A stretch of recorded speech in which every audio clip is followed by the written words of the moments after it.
Hello, I'm Chari Konomi. I'm Geoff Stone. Welcome back to another episode of ChatGBC. Today we're here with Joel Worden. Do you like to go by doctor? I screwed that up right in the beginning. Totally fine. Joel's. Yeah. I brought that up on our last episode when we did the assimilation thing, I credited you as Dr. Joel Worden, and you were like, what the heck? Yeah, that was funny. Some people are like, I know. the doctor, Yep, you know. Yep. Even on, yeah. Ph.D. Yeah, that's right. You guys have probably seen Joel from a number of our, on social media at least, from a number of our registration week videos. So it's perfect timing because Super fun. registration week is next week. That's right. And I'm still excited to talk about registration week. Registration week is next week. So the Monday through Thursday, the day starts at 11 a.m. and there's a break at 1 to 2. The advisors take lunch. They need it. They work hard. Yes. And then they're back until 4. And then what's actually exciting about this registration week is we're trying to garner a lot of excitement so that the grand prize is actually like a drawing where people are actually there. The last several years, all of the grand prize drawings, no one's been there. We've just sort of drawn it and then we announce it. Mm-hmm. This year on Thursday, we're shutting everything down at 3, and at 3:30 we're going to do the grand prize drawing and we're giving away cash. So I'm hopeful that, more people will come out and it'll be more exciting and we'll sort of, energy will fuel the moment because it's not that exciting to draw a grand prize drawing. Like in the advising office was just 5 of us. We're like, we're excited. We're like, oh, I know that student. They're gonna love this Nintendo Switch or whatever. But now it's cash. Now it's cash. And Cash money, baby. Cash money. Is it going to be like fresh out of the business office, 2 crisp They're gonna be- $100 bills? Well, Or so that's a good question. Maybe I need your input because I've thought about that. I'm like, is 2 $100 bills as exciting as like a thick pile of like 5s or I don't know, 20s? I would say 10s or 20s. Because then Just it's makes bigger, the so it stack, feels yeah, better. But that's- then again, there's nothing better than a big Benjamin, a I Chris know. Benjamin. I know. You know what I mean? So So you know what I mean. You might I've been torn. So wanna, maybe we'll settle it here. $100 bill and then 100 ones. Yes. Good. I like that. So they can business use the office vending will machine. love me for that. I love it. I can see them responding to that request. Yeah. Jesus Just Christ. this guy, always, every time. You used the word there, garner. When you said garner excitement, what Yeah. you are a professor. Tell us a little bit what garner means. Yeah, get lots of it. Okay. Garner it. Mm. Yeah. Okay. Does it have to do anything with gardening? No. It doesn't. Okay. No. So- Or at least not that I'm aware of. Okay. I mean, we Gar- look it up in the garner. Oxford English Dictionary and trace that etymology. It might be, but I don't know. Sorry, a little. Yeah, no. Just wanted to learn what Good, gardener yeah. meant. It's fair. That reminds me, a friend of mine in a conversation used the word albatross, talking about something on my shoulders. And I was like, I got to look that up. And it was a What is big it? bird. It's just a big bird. And I was like, No, could but we that just... albatross. But Yeah, that yeah. doesn't help you. Because So we what just you use need- big bird, Yeah, but so the albatross, it's not so much that it's just a big bird. It's that it's an allusion to a poem about an albatross, where the albatross is like it's this like deep, dark, bad sign that like it's foreboding. Bad things are coming. Bad so omen. if you have an albatross around your neck, it's a bad omen. Yes, yeah. From a poem, yeah. Bad omen. Yeah. We are all about education. I mean, at, so you invite an English professor. Yeah, I don't know. I love that. I don't know what you expect. I had another question about registration week, but I might as well get right into it. It's gone. Yeah, but so let's get right into it then. So, well, before we get into like talking about your story as a English professor and just professor in general, what like, because so I'm still learning these things, and we've had these discussions over the years as well, like the difference between using big words that carry a lot of meaning versus like Hemingway style of like shorter sentences, more simple. Like, what do you kind of encourage for writers? Because you know, there's me, the writer, asking. Yeah. You know, I think it always depends on the medium, the message, the audience, right? Like who you're trying to reach. If you're emailing, that was one of the the key kind of messages in the classes that I taught that sort of specifically focused on emailing is like small words, short sentences. Emails are for, people skim them, right? Yeah. And so yeah, big words aren't helpful. And generally speaking, I think, big words are useful on certain on occasions, right? And really, it's not so much big words. It's just the idea that typically bigger words are maybe more complicated words sometimes, right?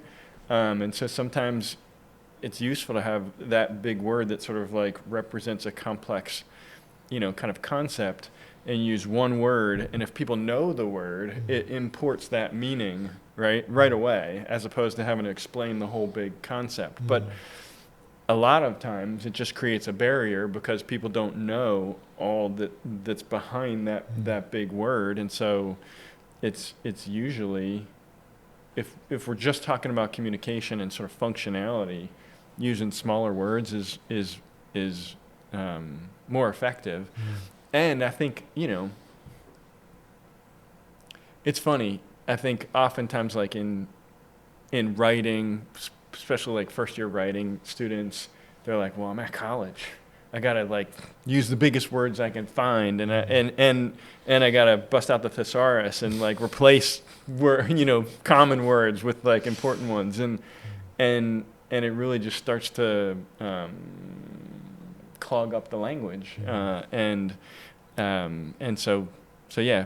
Personally, I prefer smaller words because I think then, there's sort of often clearer communication, and if that's the goal, which is usually the case, that you want clear communication, then smaller words are often more useful. That's actually the interesting conversation because I just watched a movie called American Fiction. So I don't know if you've seen it yet.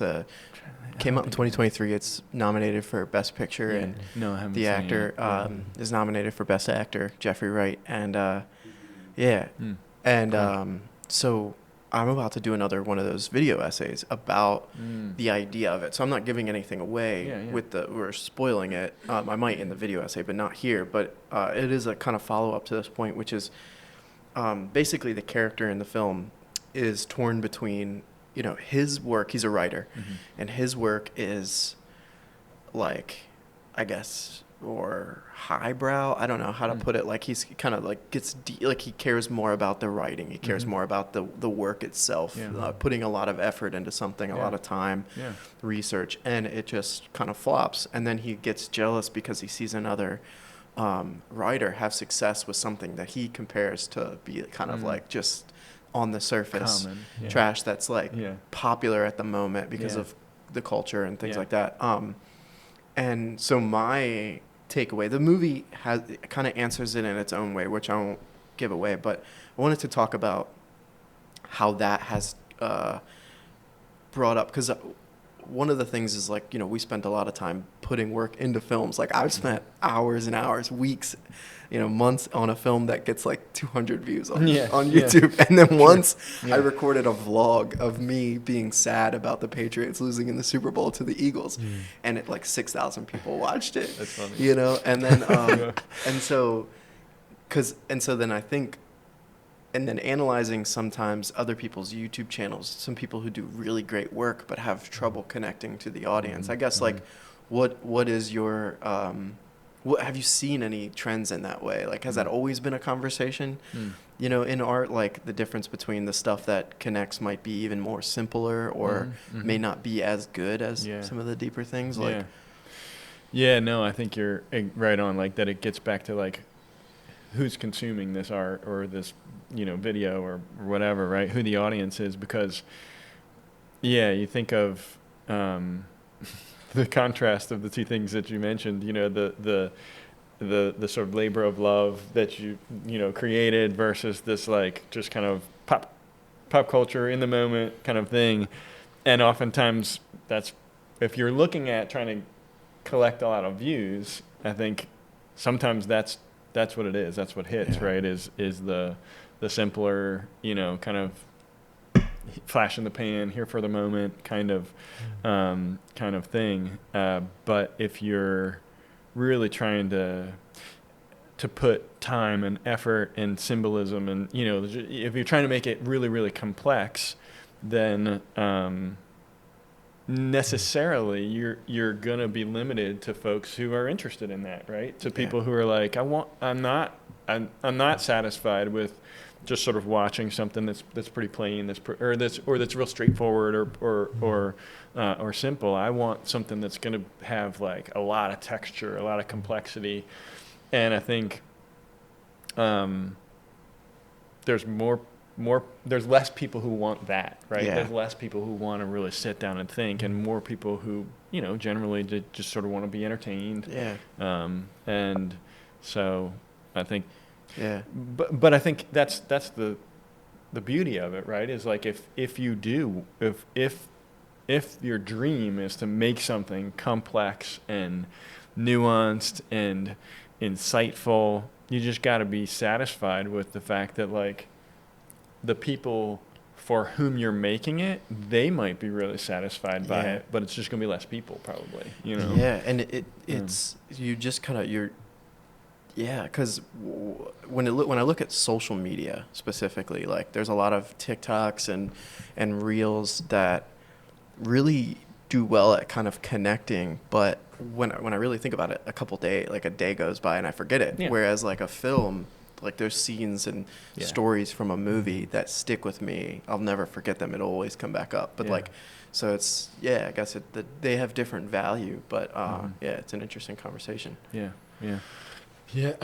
I mean, it's weird because these movies, let's say movies or videos on YouTube, things like that, are, let's say they're made by a committee, they're made by somebody who might not be characterized as creative, but if something, let's say, connects, even if it can be seen as surface level or not, it doesn't mean that there's no value to it. You know what I mean? So the writer in American fiction, if he sees something that another guy wrote that maybe, or another person wrote that maybe not as deep and complex, but it connected more, well, maybe there is something to that. Because maybe you don't have to choose one or the other. Maybe you can kind of balance them out in a sense. Yeah. You know what I mean? Because I know, like for example, the Dune movie that just came out, Dune 2, right? Mm-hmm. So obviously these guys, Denis Villeneuve is. Don't spoil it. I'm gonna fight you. No, I'm not gonna spoil it. I'll be very careful. Like obviously he's like he's a very good director and he's a very artistic director. So he's gonna tell the studio, listen, this is how I'm gonna make it, and that's it. And if you like it, you like. If you don't, get somebody else. Yeah. And that's very admirable. But obviously they're gonna have to cut together a trailer. They're gonna have to put something out there to get some sort of excitement. They're gonna have to make it commercial, even if the point is not to be commercial. Mm-hmm. A movie I saw that I really, really liked from a long time ago called Donnie Brasco, about another undercover FBI agent with Al Pacino and Johnny Depp. They literally filmed the scene where Johnny Depp is at the shooting range with the FBI thing on, and he's doing the thing, because they wanted something exciting for the trailer, but they kept that in the movie. That doesn't necessarily take away from the movie being real and showing the struggle that this man went through, and the cutthroat environment of the Italian mafia during that time in America. So maybe there's a way where you can kind of find both. You know? Yeah, and that's a good. You definitely, from an artist side, I definitely get where you're coming from. I think the worry is both in the films and in a lot of just art in general is sometimes those people making those decisions aren't artists themselves. They don't really much care about if the thing is gonna connect emotionally. They think are people gonna want to just come out and see this because of this specific thing. So I think of like in your analogy of the Donnie Brasco film. There's probably so many stories of producers that don't really know much about films inserting scenes in films because they know that people are going to want to see that. Yeah. This person, this specific actor doing this specific thing, even though that might take away from the story as a whole. But yeah, I expected this whole thing to get derailed, but but it's my fault. But yeah, we can come back to that. But I wanted to get in to Joel's backstory, because a lot of people who are watching this probably know Joel as their English professor or presentation and debate professor. What else before my time, what else would you have kind of taught and connected with? Yeah, students? I mean, that was it. I taught writing courses, so I taught the first year writing sequence for a while, and then have always taught the public speaking sequence.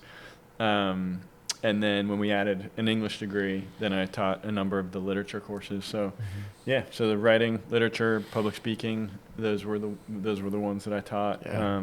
So, those of you out there who have bad memories from public speaking, I'm sorry. This is your apology. Right, yeah, right. Public speaking is hard, I know. I always try to create a really safe, warm environment, and be like, you can do it. I know it's terrifying, but we got to get through it because you're going to need it. So yeah, no, those are, honestly, it's really funny because, in grad school, it was like, all literature courses, film classes and literature classes, and theory classes. But I sort of lumped that together with literature. But then when I came here, it was like, well, we've got this need to teach public speaking, and what's really been cool is, and I should say it in past tense, I guess. What was really cool is that became just a really satisfying part of my work here, teaching students both public speaking and debate, and watching them grow and learn in it, and it was totally unexpected. I don't remember specifically, but I'm just knowing myself, I was probably pretty terrified to teach those public speaking courses for starters, because I didn't get any training in this. Sure you did. You talked about rhetoric and communication. Now it's just, oral communication. So anyway, but it's good. Yeah. So when in your life did you know that you wanted to be a professor? Oh man. That's a good question. So I went to college to be a dentist. Okay. I have a BS in biology, took the dental aptitude tests twice, got the same score both times. So, yeah.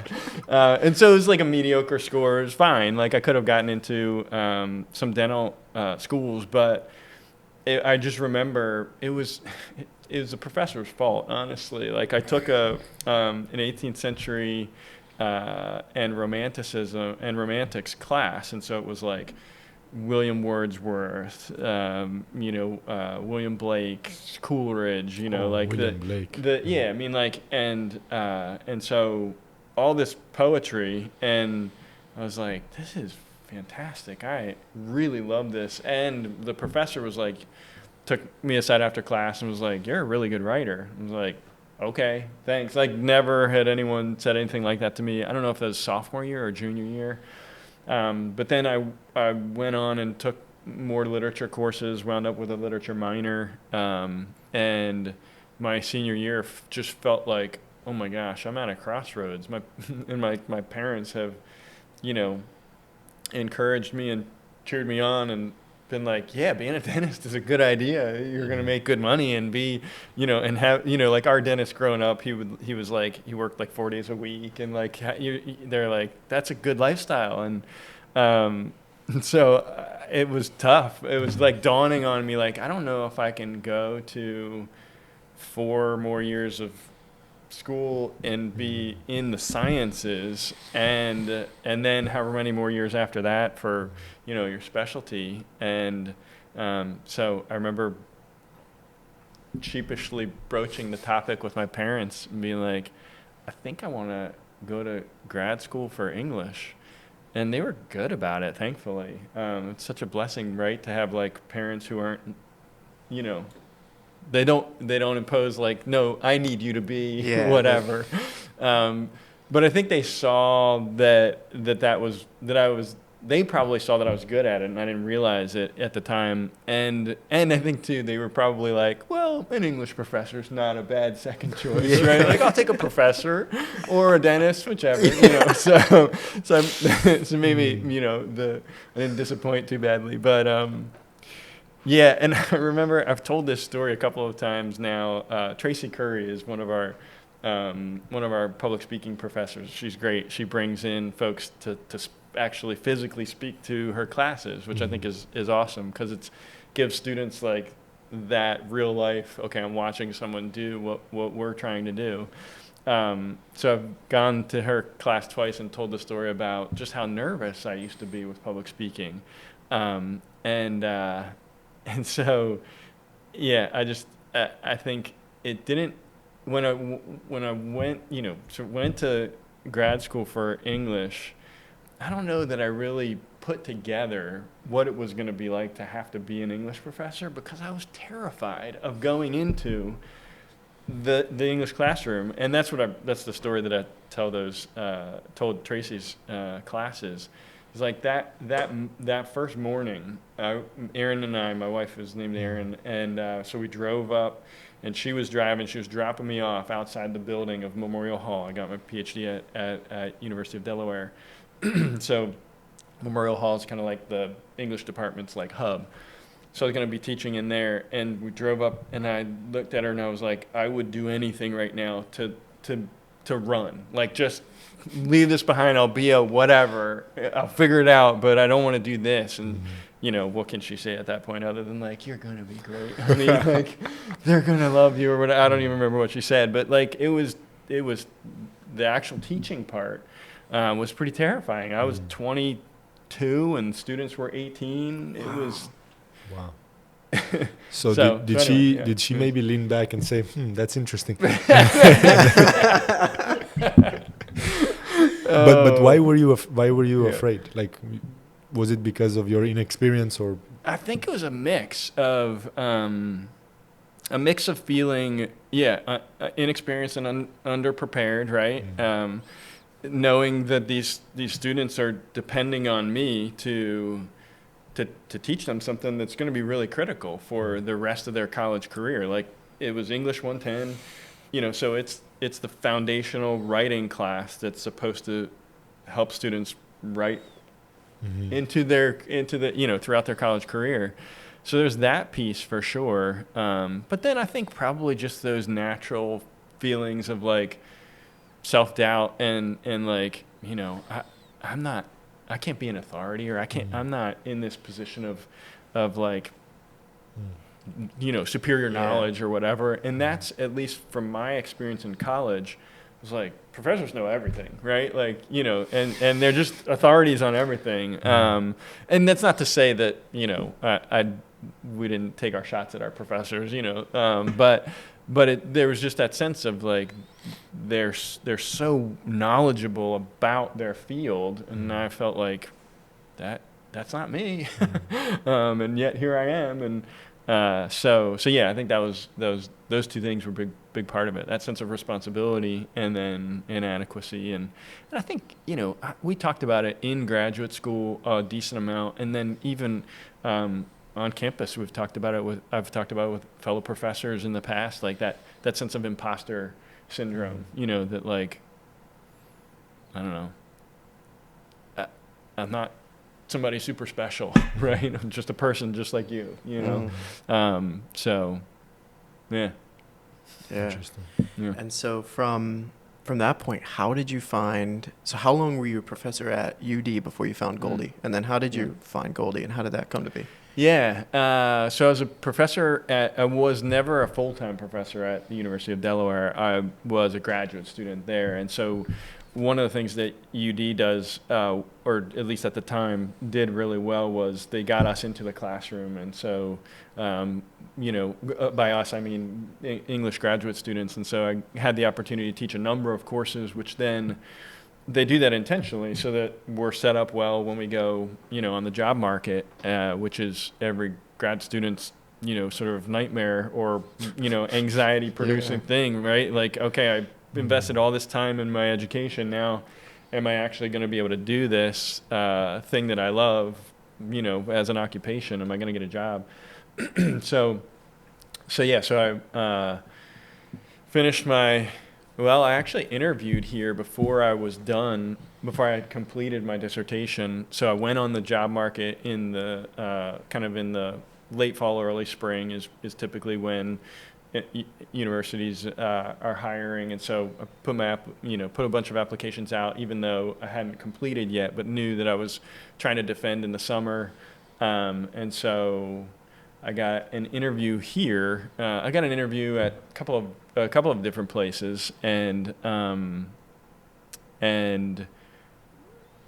then accepted the job. I think in May, maybe I got an offer and accepted May 2005. And then defended in July, and so then the PhD was conferred in August, and I started in August here. Wow. So So very nice. And how I learned about Goldey-Beacom. I mean, I grew up actually in Delaware. Okay. And so I knew about Goldey-Beacom College. Didn't know a ton about it, but knew of it. And it's funny, I went away to college and thought, like, I'm not coming back to Delaware. Yeah. Like, I'm going to go somewhere cool, like Colorado or California. I'm like, my grandparents lived in Ventura for a long time, so I would visit them as a kid, and I was like, this West Coast vibe that's me. You're a surfer. Yep. I'm like, let's do it. So, but no, grad school brought me back here, and my parents are here, and so I'm thankful. My sister doesn't live nearby, and so it's good that I'm here, so that they've got a kid in town who can take good care of them. So yeah. So at what point, because the English program isn't super old, it's not as old as like some of our business programs. Yeah, what year did that start up versus like you got here in 2005? Yeah, so I got here in 2005. I think it was 2010 that we added the English degree, and that was exciting because as you can imagine, sort of and anybody who, well, maybe that's too, painting with too broad a brush, but my experience in my graduate program was like, we were all like, we're going to go teach literature courses and fill young minds with great stories, right? And so but the cold reality is like, no, you're going to teach first year writing for a long time, maybe for the rest of your life, right?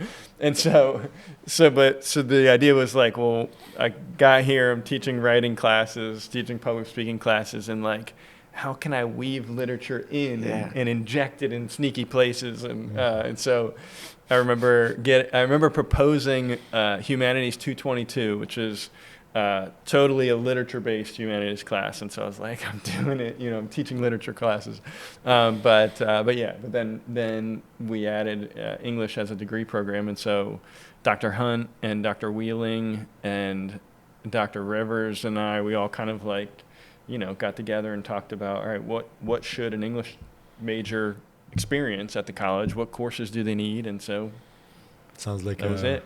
It was ragtag fun. group. Yeah. No, you guys were an amazing, like, just like, I was going to say 1-2 punch, but it's like 3-4. But quintet. So because you guys it was from what I remember, I wasn't the best student to speak about this, but from what I remember, you guys taught everything it was like similar style, similar themes, but different classes. So I've told this on the podcast before about, the world literature stuff. We used to sit around in a circle and read these stories and then talk about it and go through. And so, of course, that's how, my classes with you was how I kind of was like, I think I talked about into my filmmaking style, just being open to all these different ideas. Yeah. And so you always like would look into these stories and, you had such a passion for finding different angles that weren't necessarily maybe the most popular ones. And that's what you also pushed us to find out in our,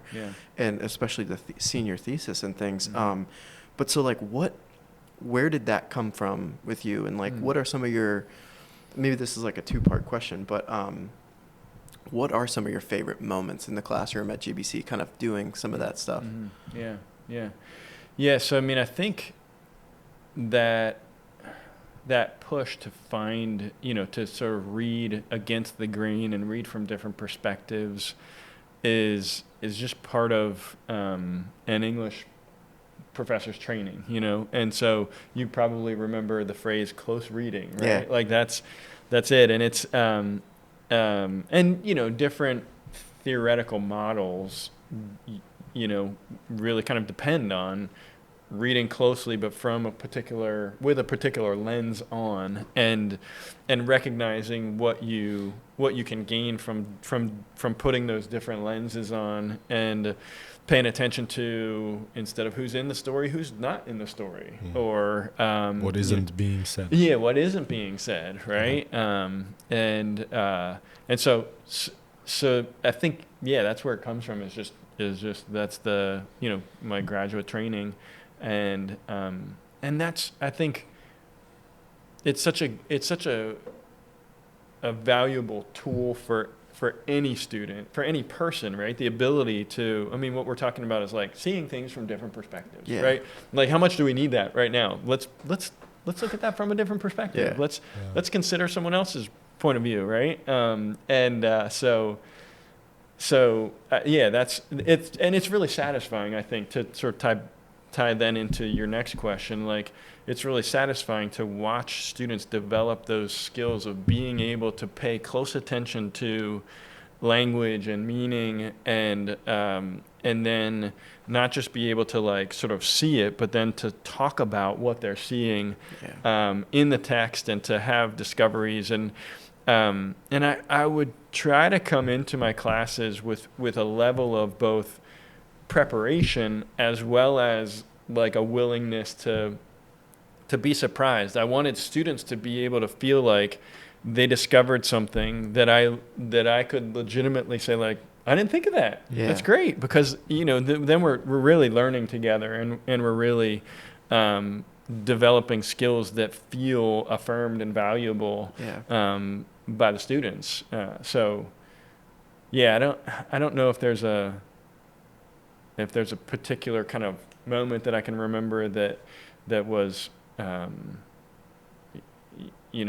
really illustrative of that. But that's really what I enjoyed doing in the Goldey-Beacom classrooms, and for the most part, students enjoyed doing that too. And so we'd have great conversations, and that's satisfying. That brings me to my next point about that, which is I was just talking to Ksenija the other day about just being able, like, what I feel like I've taken from my overall experience, especially from the classroom stuff with you, is that being able to find stories in anything. Mm-hmm. Like I think I can zero in on a story in anything. And so like when I was queuing up to do this next video essay, I was like, I kind of went in, did the research on YouTube, saw there's nothing else out there that talks about this specifically. Cool. Yeah. And I was like, okay, so I know that there's something here. But my question to you, and this is kind of broad because it's a couple things, is, it takes me back to my senior year, 2019, when we did a senior thesis, and I watched a bunch of Spielberg movies and collected all the information, and then made a video essay about it. And a lot of people on the internet, so there was no publishing process. Nobody had to look at this and say, we did. We looked at it as a class, but no one officially was like, this can go out there. So it's the difference between writers publishing books. Like you've published books before as well, so you probably know more about that process. But on YouTube and in the world now, there's no process like that. So people were like, some of these points are flat out wrong. And then so in the classroom, when people would bring up things in the stories, you always found a way to make it make sense. I think that gave me hope for finding interesting things, but you would always start with, that's interesting. That's interesting. That's interesting. And so I guess my question is, like, what's your advice to people who are taking the things that they're learning nowadays, and people aren't always traditionally putting it into getting their work published? Now they're like taking, like, if you look at YouTube and Instagram and TikTok, it's filled with commentary. It's filled with people like presenting their own ideas. How do you know that you're onto something that is correct? Like, of course, it's kind of like for one example, it's like you said, the close reading. So you look at a film and you see like the comparison would be like shots. You can depict kind of the meaning and take your film knowledge and look at it at the shots and then pick up a meaning from there. But what would you say? What's your advice to students or just people creating things to make sure that they're on the right track and not just kind of spewing nonsense out into the world? Yeah. I mean, I think in a coming from a the discipline of literature, that's kind of the backdrop, I guess, against which my answer comes, and that is, what I would do when I read a text and felt like I was on to something interesting is go read what other people had written about that text. Like, all right, this is my take on it, and typically, and this is actually what I would encourage students to do too. If in my classes is like, read it again, closely read it, and then chart out like, what is it? What is your take? And like write that down and make sure you've got your thoughts down first, and then go and read what are other people saying about it? What are the scholars saying, right? And so go look at the scholars on Herman Melville, or whatever it is whatever the text is that you're reading, right? Because the folks who've come before you have all done the same thing, and so they've done their due diligence on that story that you're reading, and so read what they've thought in light of what you've thought, because you're entering into a conversation, a scholarly in this case, but a conversation, to your point, conversation on YouTube or Twitter, or I guess not Twitter anymore, right? But people still call it, or Instagram or whatever. You're entering into a conversation, and so you don't want to you don't want to sort of start into a conversation and seem like you haven't sort of paid any attention to what's been said before you. And I think paying attention to the gaps, what hasn't been said. If you feel like you've stumbled upon something, you're like, how come no one has ever talked about this part of a story or a cultural phenomenon or a movie or whatever? Ask why that might be the case, right?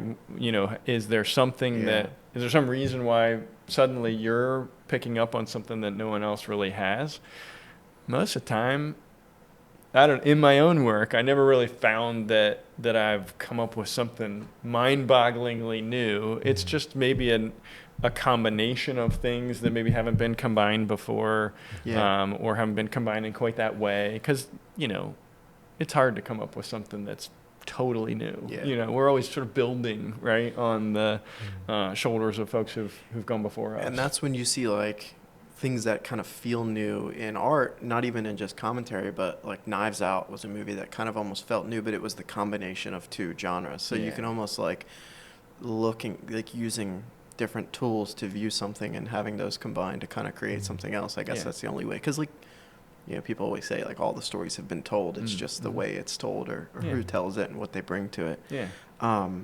So that kind of brings me to another question about your Can I pause you for a second? I'm super curious. I heard you say video essay earlier on, and it made me immediately think you did a video essay for me, and then I'm like, wait, you're still doing video essays? Tell me about what's the story. So because as a professor, this is a proud moment. I'm like, the one you did for me was your first one, right? Yeah. So the one I did for you was my first one. And so actually the person who taught me how to make films, Dylan Questa, he has a YouTube channel, and that's his main thing. He puts in a lot of effort, and it's like the combination of taking the film tools and throwing in some music, using the visual language to get these, it's almost similar message across, because you'll write a script, you'll do the research if you're doing it right, and you write a script and you just record that into a mic like this and you throw it in, And he does it really well. And so that's when everyone did PowerPoints. And so I was like, well, I'm a filmmaker, and this is a thing that's actually existent in the world. It's a new kind of, over the last 10 years. There's a guy named Nerdwriter who does like amazing ones that really like make you think. And so I was like, maybe I can do a video essay version. And I'm proud of it. I almost did it like classic Geoff last minute, and so like the night before I was like, well, I'll just make, instead of the PowerPoint I'll just make a video essay out of it. I uploaded it to YouTube, and it was about the film. So I watched all of Spielberg's movies and then picked one film, Empire of the Sun, and talking about how Spielberg films human connection. And so it's a basic, like, even my film knowledge at the time was very basic. So it was just based on like the shots that Spielberg would use. He has that classic, like, the Spielberg shot where he like pushes in, and, the music will rise. And so, but a lot of the things in that video are kind of,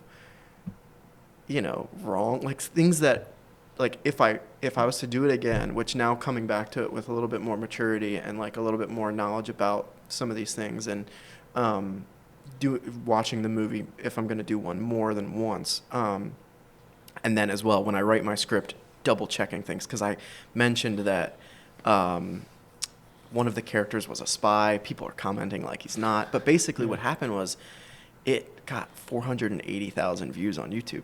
That's awesome. And so it took like 2 years, and then it just started blowing up. That's and really cool. most of the comments are very positive. Some of them are like, "Never make a video ever again." There's always idiot. the haters so, are there. So then it got me thinking, and I was like, because YouTube is such a, it can be such a thing that unlocks a lot of opportunities for a filmmaker, and we've seen filmmakers that have done like channels based on movie reviews that go off and they're able to make movies. There's people who do video essays that go off and make movies, or kind of Cobra Kai started on YouTube, right? Yeah, exactly. And so I was looking at my YouTube analytics, and I'm trying to hit 1,000 subscribers, and I'm so close. But I was looking yesterday or the other day, and I was like, I got 680 off of that one video. Yeah. And so I was like, I think it, as a young filmmaker, like you said, it's like you said about finding interesting bits about stories. It's hard to come up with a story that really connects as a young person, because I'm trying to keep it to the writing part, because there's a lot of young filmmakers who are very successful at that, but you have to have lived a little bit, and I feel like I've put a lot of pressure on myself to be successful at a certain point where maybe I haven't done the work or lived enough, and so one of those ways, but where I find very interesting is looking at the world, looking at sports, looking at art, and then finding out these interesting things, because I love to talk about things, but finding out these interesting things about them, and then now I can do that, connect with people on the internet, and then use my filmmaking skills to help make that message connect even further than me just maybe talking about it. You can use like the images from the film, and then you can throw in music and your own, and so it almost becomes a film itself that's getting across a message, especially the ones who do it really well. And so I've kind of made it a point to like, well, maybe I should try to do more of those, because they help you learn. Like the one I did about Spielberg, not only, like did it for class, helped the YouTube channel grow a bit, but also I learned a lot about filmmaking from doing the research for that project. So. Yeah. That's awesome. So this will be your second video essay that's what you're working on? Yeah. Okay. And it's about it was like a huge, portfolio of them. I was trying to, but that's awesome. Yeah. What I heard was your GBC education was amazing. Yeah. Right. I mean,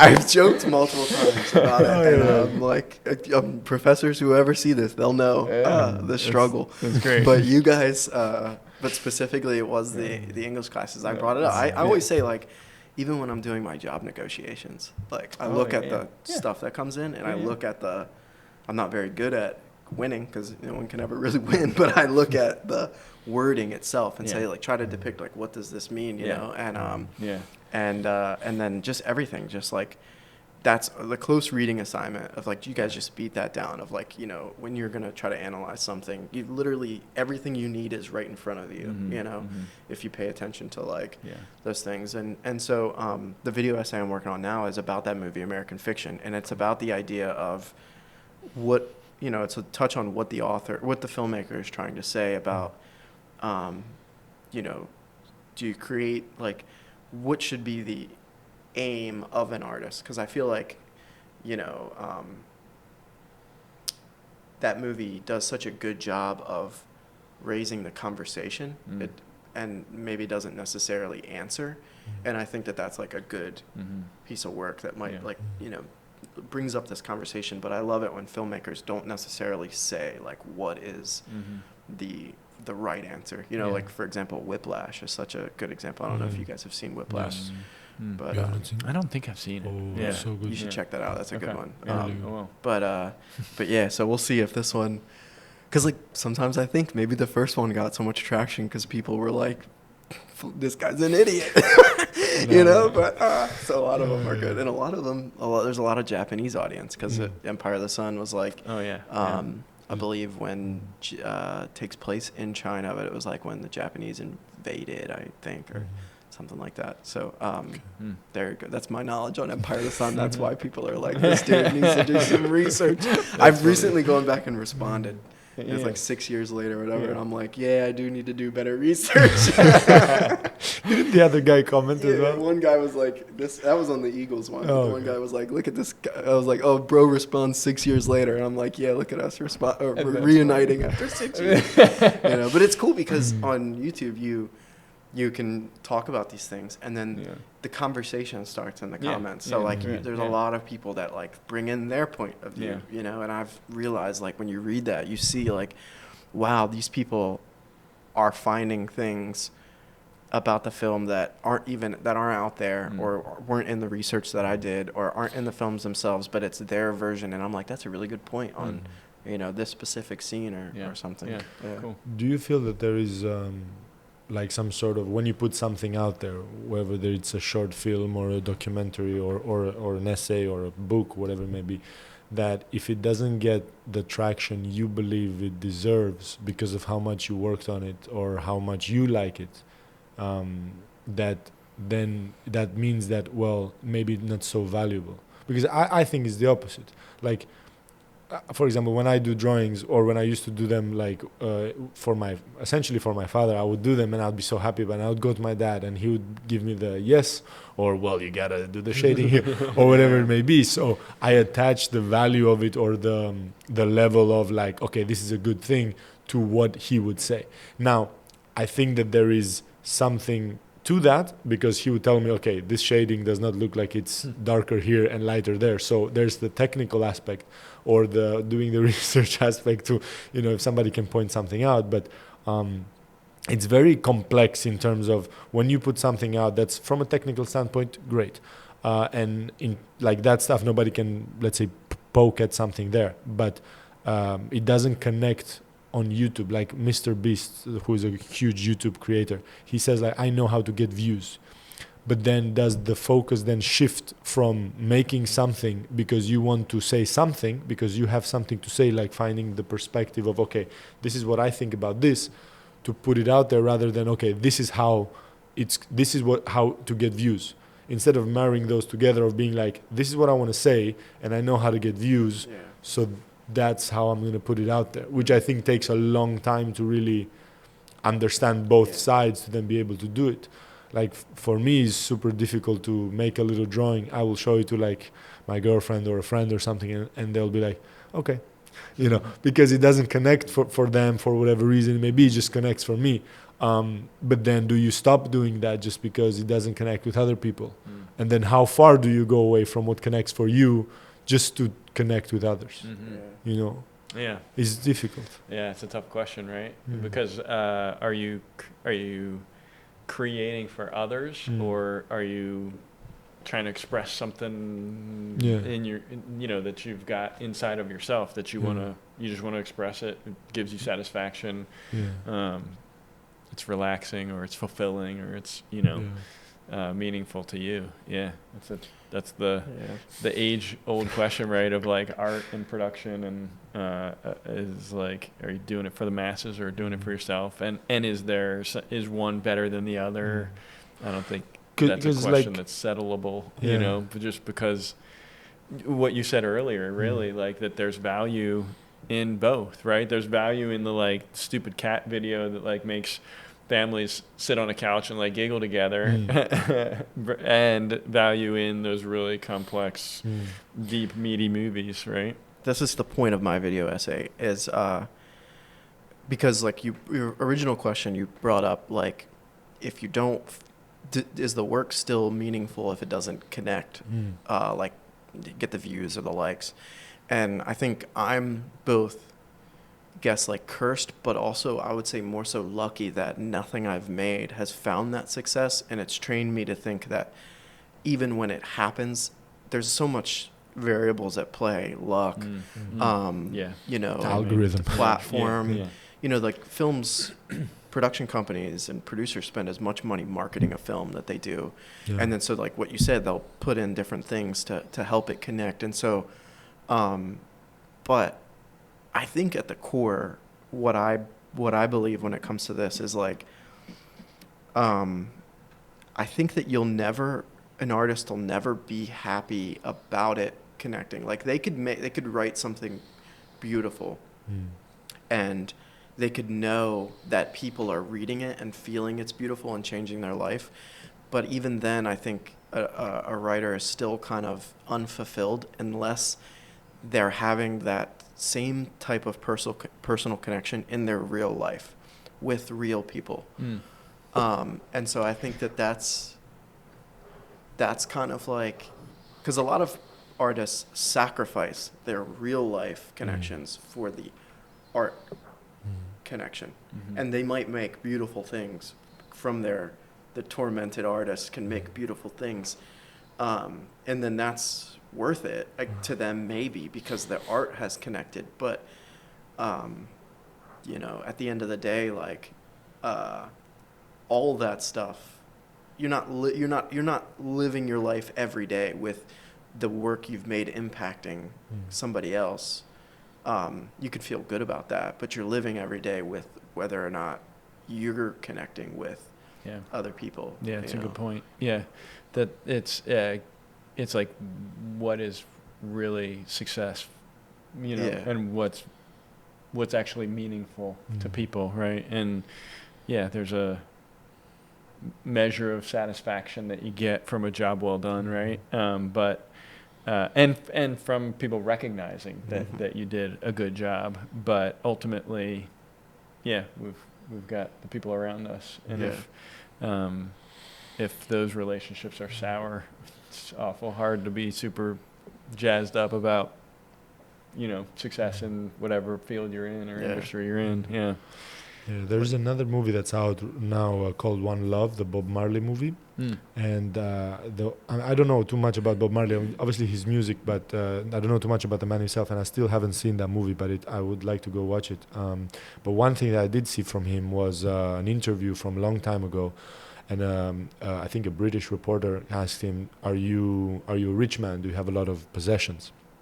And Bob Marley comes back with a response, "Does possession make you rich?" Right. And the interviewer kind of was stumped a little bit by that, like didn't really know what to what to respond to. That's what I was thinking. Like I remember talking to Iman and her mother when they were here for Cap and Cork for graduation in 22. And I told her that I do some drawings and I take some pictures, and she said, "Oh, then you have to come to Paris because Paris is where artists go."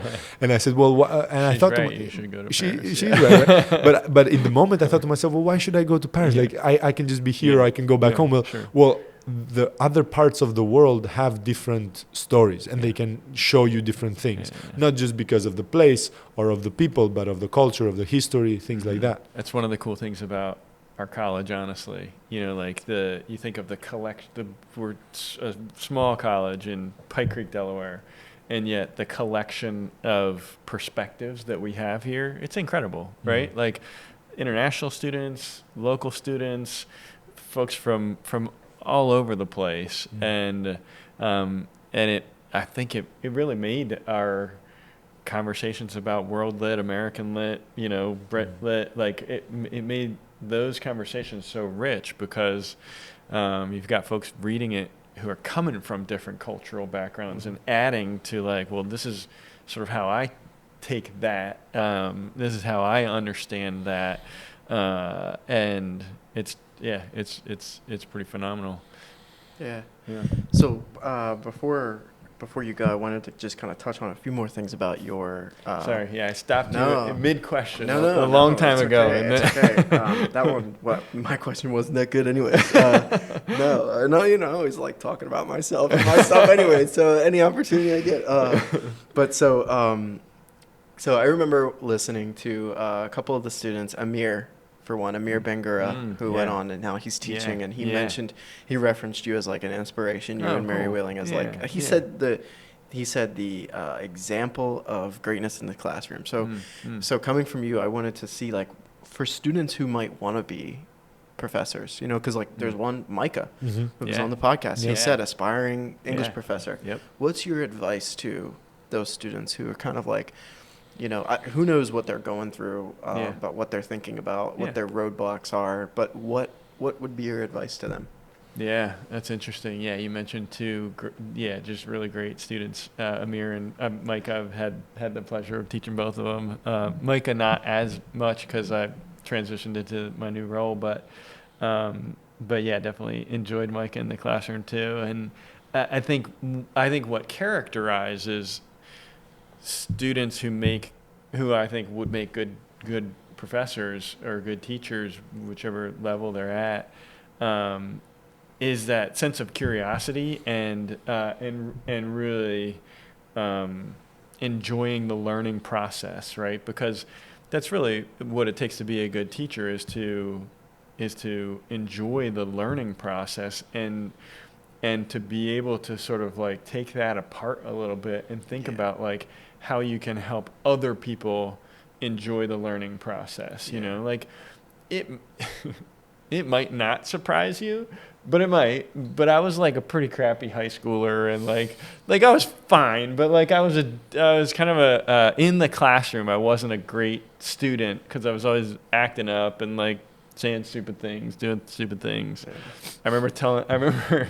I remember this is a total side note. You can cut it if you need to. It's okay. I remember in German class, one day we were all like, I don't know, bored or we'd had it or whatever, and somebody was like, you got to take up time or whatever. So I told a joke that lasted for like 5 minutes. It was the worst joke. It ends with like, and then he died. Like, so you never actually get to the punchline. And that's sort of the point of the joke is that but it was awful. If I was a teacher, I would want to wring my own neck, and like really, I can't imagine having myself in class sometimes. But yeah, no, I think that then as a professor, what I wanted to do was make the learning process fun, like as fun as I could, as enjoyable as I could, because for me, that was one of the things that I struggled with in the classroom is feeling like, oh, this is so dull. This is, like I can barely understand why it's important, like fine, I get that it's important, whatever, but trying to be creative and think about like, how can I help students? Like we can learn and enjoy this all at the same time if I put some energy into thinking about what the learning process might look like if I did it a little bit differently. Yeah. So that's, to get back to your question, I think those students who are intellectually curious and enjoy the learning process, I think that's a key. Yeah. And then carrying that forward and thinking like, you and I talked about this a little bit the other day, just about, the thinking about students from their perspective and the things that they're dealing with and struggling with and like the last thing they want to do is come into a classroom and it's drudgery or whatever. Yeah. Like how do we liven that up and make it meaningful for them, valuable and enjoyable, right? Yeah. So. Yeah, well, you brought up something so good there, which was my image of a professor even before I came to college, was that someone who's still learning, you know, like still learning. Because even now when I'm learning things from YouTube, it's like, you know, it's from these filmmakers who are still trying to become better, but they're passing that knowledge off along the way. And it just humbles yourself and puts you in an environment where you're able to connect with them rather than you're speaking at them, which students don't like that. Because that's one of the things that was so awesome about our classes that I had with you, is like, it wasn't, not that every class can be like this, but it wasn't you standing at the front speaking to us. It was, you'd almost have us sometimes even in a circle where we're all kind of just on the same level, just chatting about things. So that brings me to kind of another question, which is, you know, you went from being in the classroom to impacting the students in your class, to now, you know, being the provost. So now you're kind of working with all of the professors. You're having an impact on all of the classrooms. Did you ever expect that? No. And you know, it came up, I don't know, maybe 5 years ago. Someone at the college brought it up to me, and I was like, nope, not interested, right? And a lot of it was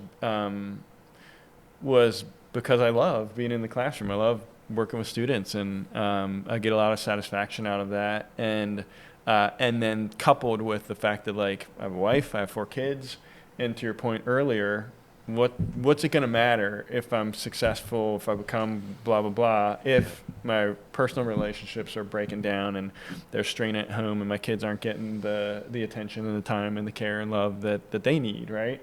And so it was a simple answer then. And then when the real opportunity kind of arose, I just sort of assumed that it was that my answer was going to be the same, you know. But I took some time to talk with my wife about it, and we, like, you know, really talked it through. I can't remember if we talked to the kids about it, but we just really sort of processed it and counted the cost as a family. And what we kept coming back to was, like, to your kind of what you alluded to, that I was able to make an impact on the students in my classroom as a professor, and that this was going to enable me to help a lot more people and to hopefully have a positive influence on a lot more people. And what has thankfully been the case is, like, it's true. I feel like I still interact with a broad range of students. It's not in an instructional capacity, but that's okay, because really it's in a relationship building capacity, and I love that. I, you know, enjoy knowing that if a student knows me and they're having troubles, they know they can come and talk to me. And then also I get to try to serve the advisors and try to serve the faculty and help them do what they want to do. And so it has broadened the circles of people that I'm able to help. I love that. It's like what they say about great leaders is a lot of times they don't strive to be the leader. It just is who they have. Like, it always makes sense that you're in this position, and it's not like you sought it. It's like it. But that brings me to another question is, what do you miss the most about being in the classroom? Yeah. I think it's probably the deeper connection with students, because though I still know a lot of students, I think, you know, there's just a depth of connection that you get in the classroom, you know, wrestling through passages, or, you know, trying to tackle public speaking anxiety. You know, I mean, that's a real thing, and had a lot of vulnerable conversations with students as they were like, you know, I can't do it. I'm going to, you know, crack up front or whatever. And I'm like, no, you can. And let's take this one step at a time. And like, we're all going to be cheering you on. This is the safest spot you can, you know, that you can try this. So, I think that's the piece that I miss. But there's times though still, like, where I get to connect, with students on deeper levels, but I also get to connect with more people than I ever had before Yeah. on deeper levels, with faculty, staff, administrators, and so that's satisfying, Yeah. Yeah. And to that point, I'm so lucky to have had you in the classroom, and I feel like I've learned so much, not just the stuff that you taught or the way to look at text, but also the way to carry yourself, how much you care about your family, how much you care about, not just making an impact through your work, but making an impact through, the connection, the relationships. So what are you like most proudest of in your life? Both and all encompassing, but yeah, what are you? Boy. Yeah. I mean, probably the fastest, easiest answer is my children, which is real cliche, but it's true, I think it's, And the wife, don't forget the missus. well, yeah, and no, I honestly was going to go there too. But I think, as a father, there's just such a real sense of how, and let's be honest, there's a lot of stuff that's outside of our control as humans, right? And so to think that like the talent and the beauty and the skills that my kids have is because of me is real short-sighted, right? But it's nonetheless true that parents influence their kids a lot, and so when I see them, man, they do stuff that I'm like, I would never have done that as a kid. Like, they're just like talented and smart and courageous. They're like, so concrete example, my two older girls are in a local play, like at the Everett in Middletown. Oh, wow. Like, I would never have done, I would have been terrified, like, and so just seeing, and both my younger two have been in plays as well. Like my younger two are in a play at their school in Beauty and the Beast. And like, they get up and sing, and I'm like, I would never have done that. So it's just really impressive, to see their talent and like their senses of humor and their personality. It's just, that's super gratifying. And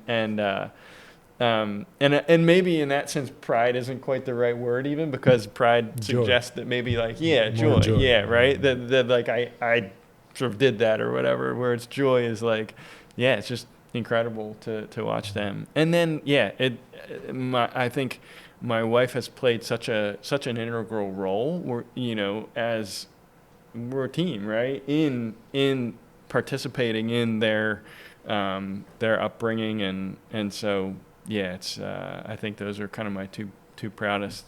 They're not even achievements, right? Just my two deep joys. I will say though that, like, just because we've been talking about Goldey and sort of my work here and being a provost and it's called ChatGBC, right? But I will say that as I moved into administration, I was always proud of my students, right? And proud of like the work that we did in that microcosm of the classroom. But as I've transitioned into this role, you just get a bigger perspective of the institution, and my pride in Goldey-Beacom has grown as I've seen more and more, like, the work that the advisors do is really incredible. The work that Career Services does is really incredible. The work that our student support services do is incredible, and the work that our faculty do is just remarkable. You look at the things that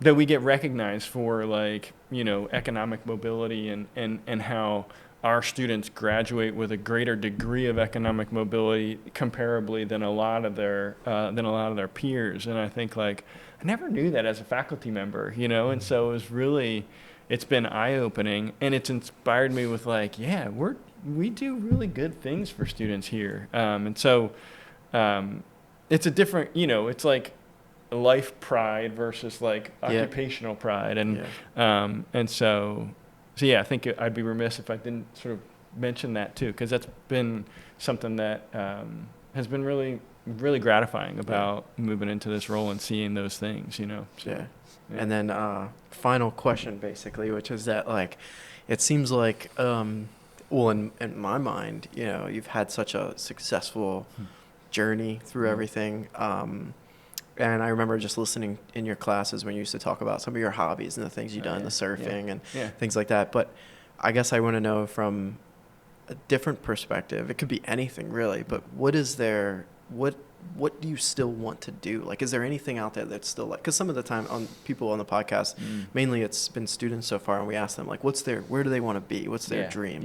And so like, what is something that you still, want to do? We're going to get you in a movie. So the acting thing, that'll be fun. We'll check that that's off. Definitely, Don't worry about that. yeah. But, that's definitely, that's a dream, honestly. Because that's what's funny about like saying I would never have shown up on a stage. Is like I do enjoy acting. I love film, and and that's one of the things that's fun about having my kids in productions. Is like I'll be like, do the line, I'll coach them. I'm like, let me help, and they're like, Dad, how's this sound or whatever. And so it's been fun like team working, but it's a real shallow one that pops to mind, like. If you caught me scrolling on Instagram, I'm looking at people on longboards surfing these beautiful. I'm not the kind of guy who's like going for the, triple overhead wave, getting barreled and sick, whatever. Blah, blah, like, I want like nice rollers, clear water, and like waves that go forever, but are just nice, smooth waves. And that's what on Instagram, I'm like, oh my gosh, where is that? Rio de Janeiro. I want to go there. Where is that? There's a couple of surfers that I follow, and then I follow guys who do like surf art of those types of settings and pictures, and I'm like, oh man, that would do it. You'll love this analogy. We brought it up, I think, on the last podcast somewhere, but a filmmaker that I really admire was sharing through like career struggles through film can be kind of related to surfing. So we're fighting to find a wave versus like kind of trying to be patient. Like, because I've never surfed. I've longboarded and snowboarded, but surfing is way different. Longboard, skateboard.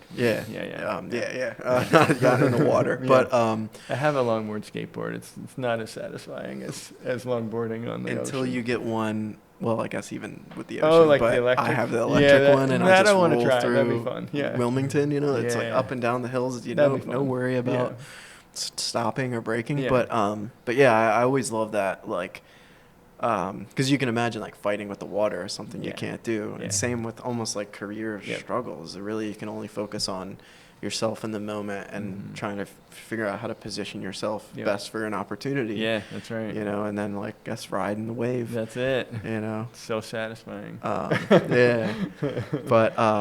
yeah, so we can, I don't know, you probably have to go if there's anything else that comes up, but I know we don't really close it off with, you don't have to close it off now if there's something that you wanted to say. I saw you taking notes.